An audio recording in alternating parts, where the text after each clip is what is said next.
Welcome to Pocket Fiction by Steve Cook.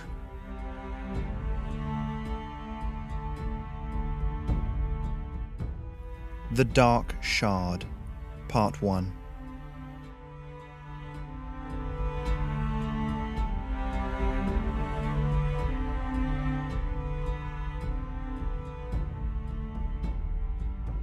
Colbert slammed his hands down on the desk. "I won't do it!" "Really?" Nadine stood, matching his pose, still powerful despite her age. "You've poured everything into this project, and now you're just going to walk away. I don't think so." She moved to the window, folding her arms. "Come here, Colbert. I want to show you something." He watched her carefully, looking for the bulge of concealed weapons, the subtle hint of a knife, but there was nothing. She was perfectly silhouetted against the pink and gold clouds, the setting sun giving everything a slightly surreal quality, so bright that it made the room seem dingy by comparison. As he walked around the desk to stand next to her, more of London came into view. The tops of the tallest buildings, St. Mary's Axe, St. Paul's Cathedral, came nowhere near to the height of this building, his building. "Look down there," Nadine said, pointing at the Thames.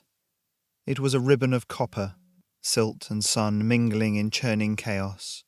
There were boats of all sizes up and down it, mostly steamers, carrying goods all across the capital. "How many ships do you think are serving the capital right now, Colbert?" "I don't know. 30? 50? More like 200 or 300. Down there is just a small proportion. A few of the many, all powered by Shardco steam engines. Your engine, Colbert. We've sold thousands to shipyards across the country, each one with your name on it." Colbert sighed. "Get to the point." Ignoring him, Nadine moved around to the next side, and Colbert allowed himself to be pulled along in her wake. "Look there. Waterloo Station, the busiest in the country.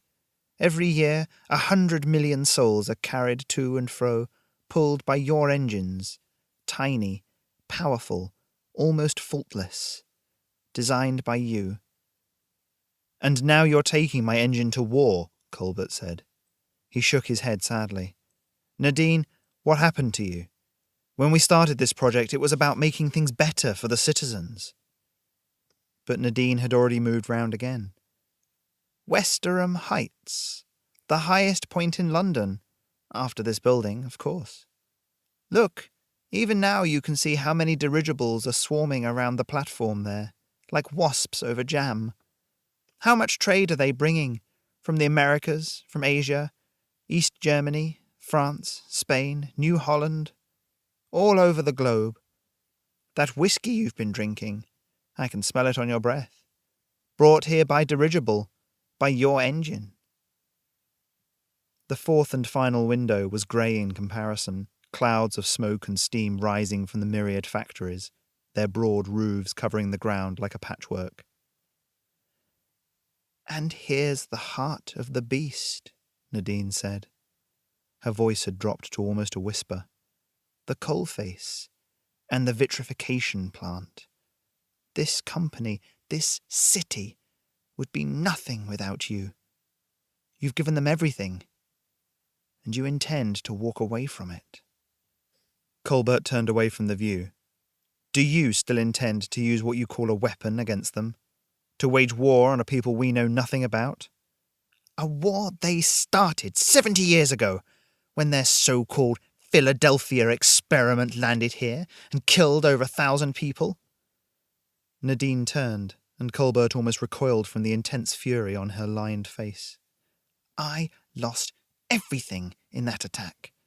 My parents, my brother, and I will never forgive them." She turned back to the view. "When the mayor opened this building, do you know what he said? 'It is prodding up through the frail integuments of the planet like an intergalactic spear.' A spear, Colbert. Even that dimwit could see the potential." "I won't be part of it. I can't." I hereby resign from the company. Colbert moved back to the desk, pulling out the letter from his jacket pocket. It was already a little dog-eared, a greasy thumbprint decorating the back. He placed it down amongst the blueprints and supply orders that covered the desk. The project will move forward, with or without you. Goodbye, Nadine. Colbert turned and began to walk towards the elevator.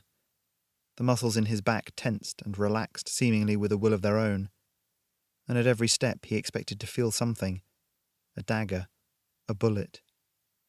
But as he entered the elevator's wooden compartment and turned around, Nadine was still looking out over the view.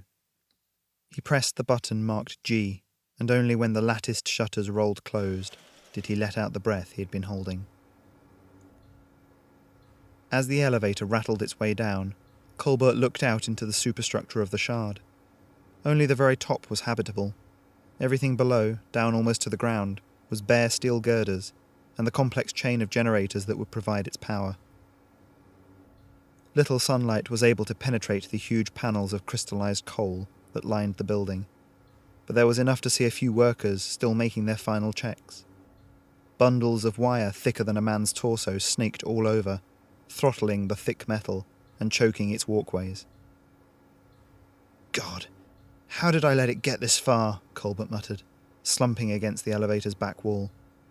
He ran a hand through his short hair and closed his eyes. As he walked through the construction site in the foyer and out into the street, he could feel the pressure of the immense building above him bearing down. Mr. Harris! Colbert looked round as a short young man ran towards him, clutching a sheaf of rolled-up paper. His flame-red hair was like a beacon amidst the toing and froing of workers in brown boiler suits. Francis, listen, Mr. Harris! They need you to sign off on the frequency shifts. The men are waiting to do the final calibration. I don't, Colbert said.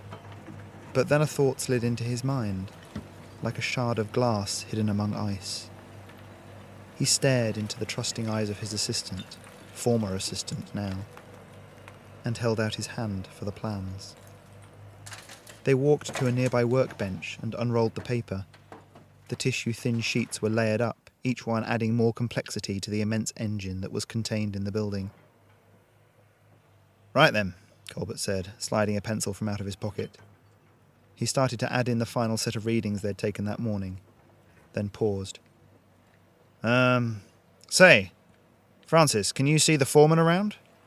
No, sir. Francis looked away, his gaze sweeping the building site, and in that moment of inattention, Colbert wrote the final set of numbers. Quick as a flash, he rolled the plans up and gave them back to the young boy. Here, take them direct to the men up on 33, and tell them that I've allowed for a small variance in the vibrations from the Earth's crust. Those figures are correct.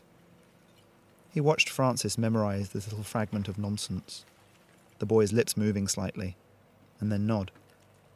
Without another word, Colbert turned and left the site.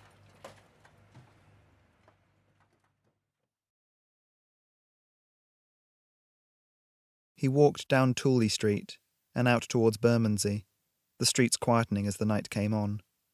Despite the heat of the day, he half buttoned up his tweed jacket, nursing a coldness in his breast that no fire could salve. The occasional steam carriage hummed past, its exposed engine bearing the burnished Colbert mark that should have made him feel accomplished. Instead, it fed the sick feeling that had festered inside him for months. The iron railings that surrounded Southwark Park came into view, and Colbert thrust his hands into his pocket, whistling a broken tune. The steps down to the research facility were deliberately ordinary. No guards stood outside the metal door, and no signs were screwed to the wall. A yellowing foam mattress and the smell of urine completed the image of abandonment. Colbert pulled the little four-pronged key out of his pocket and fumbled for a moment with the hidden lock. The door opened noiselessly on its oiled hinges. A set of stairs led down inside, lit by regular amberic lights that hummed slightly. Colbert took the stairs at a jog, wondering how long he had before the news of his withdrawal filtered down. Would there be an armed escort waiting for him at the bottom? or just a hail of bullets? It was almost a disappointment to see that the short corridor leading to the Eldridge was empty, but for the meaty presence of the security guard. He looked over at Colbert and nodded. "Mr. Harris? Evening, sir." Colbert gave him a weak smile as he passed, trying not to notice how close the guard's hand was to the butt of his pistol. As casually as he could, the man moved into the much colder air of the huge underground cavern, into the graveyard of the Eldridge. If you've got some writing you would like to see featured on Pocket Fiction, please get in touch with me through the website stevecookfiction.com.